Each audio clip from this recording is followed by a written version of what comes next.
Molise, one of Italy's most beautiful but often overlooked regions. It's home to stunning landscapes, gorgeous beaches, wonderful people, and amazing food, including Pampanella, a dish of slow-roasted pork covered in garlic and ground chilies. It might be one of Molise's best-kept secrets. But the pig's out of the bag today because I'm going to tell you all about it on this episode of Gen-EAT-alogy. When Jess and I were on our honeymoon in Italy a couple years ago, Pampanella was one of the foods on our must-try list. I had read about it, I'd even tried making it at home, and on one leg of our trip, we were staying in the resort town of Termoli, which was about 15 minutes from San Martino in Pensilis, which is the home and capital of Pampanella.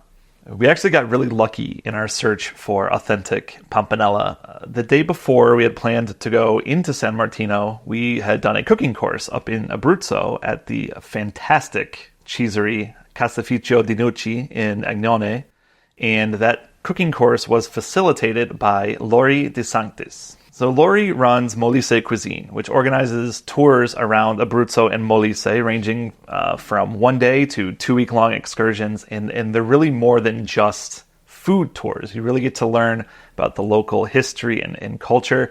So, for example, the day that we did our cooking course, before we went and had our meal with the family Dinucci, we went on a tour of the Marinelli Bell Foundry in Agnone, which makes bells, of course, using traditional methods, and has been run by the Marinelli family for over 700 years, if not longer. So the whole day was just a great opportunity. While chatting with Lori, we told her that we wanted to get some Pampanella on our trip, and lo and behold, she invited us for lunch the next day in her hometown of San Martino in Pensilis. Lori treated us to Pampanella from a local butcher shop, which was fantastic, took us on a whole tour of the town, and let us in on some of the secrets of a good Pampanella, which I will pass along to you.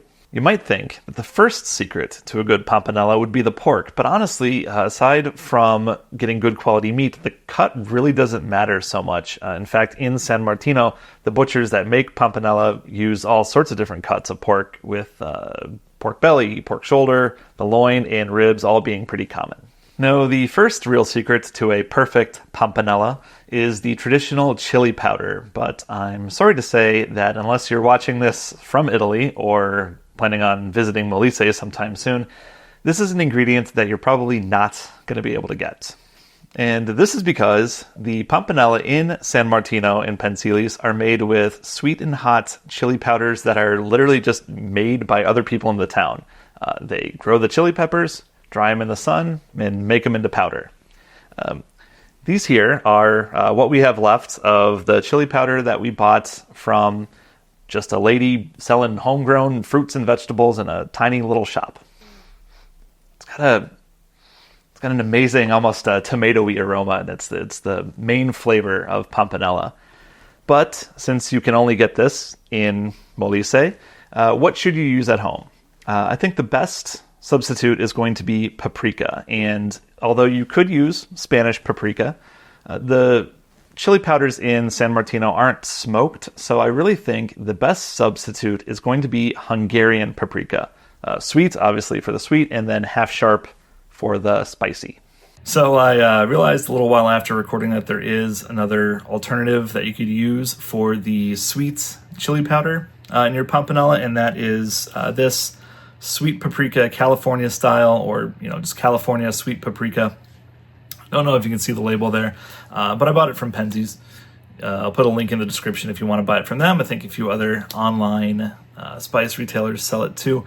It's got that real deep red color, a little bit deeper flavor than I think some of the Hungarian sweet paprikas that I've had in the past. Although I know that can differ by brand, so it's kind of up to you. But I think it's a good alternative.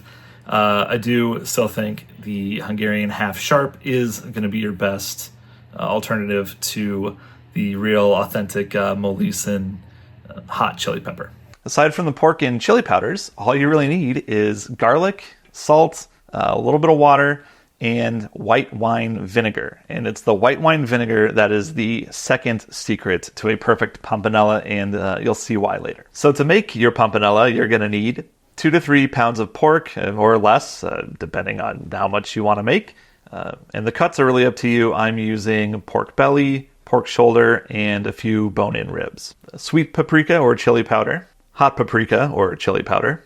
The ratio of sweet to hot is really up to you. Traditionally, they do use quite a bit more sweet than hot, but personally, I go with a 2 to 1 or 3 to 1 ratio of sweet to hot, but again, just personal preference. Salt, about 1 teaspoon per pound is probably a good guideline, but again, personal preference. Garlic, this can either be fresh minced or granulated garlic. The butchers in San Martino and Pensilis use both.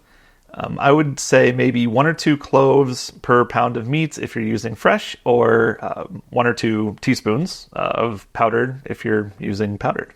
White wine vinegar, about 1/4 of a cup to 1/3 of a cup per pound is what I usually go with. Water.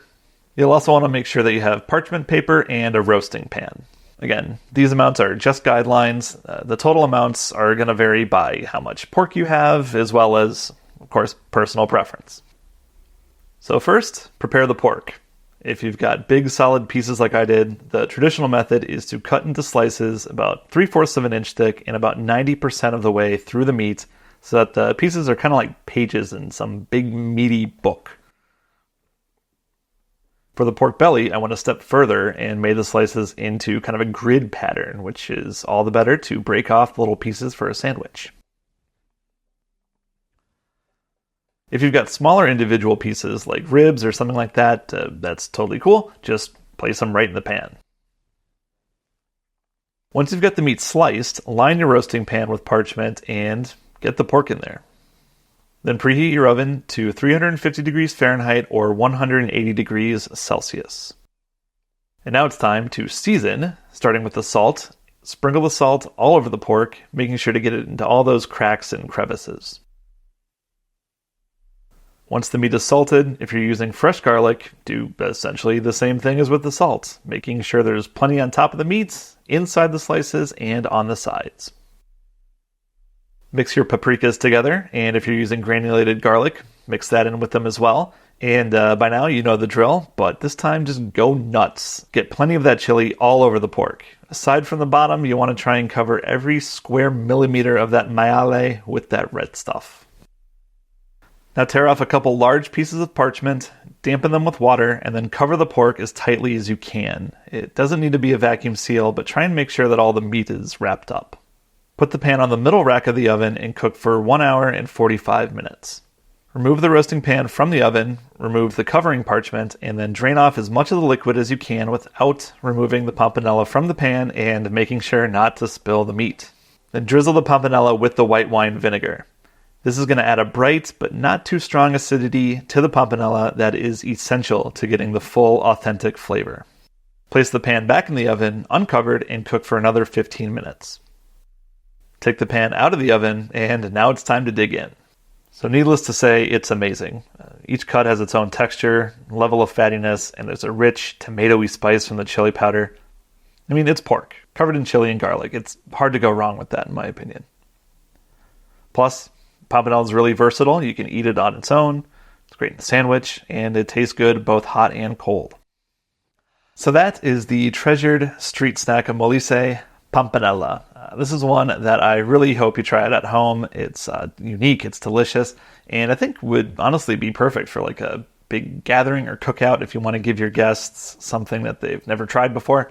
I'm also going to cover some alternate cooking methods on the blog post if you're interested.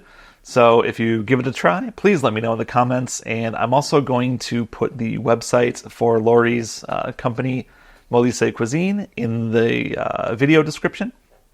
So if you're planning a trip to Italy in the near future, or in the future at all, check that out. And if you liked the video, please don't forget to like, comment, and subscribe. And I'll see you next time on Gen-EAT-alogy.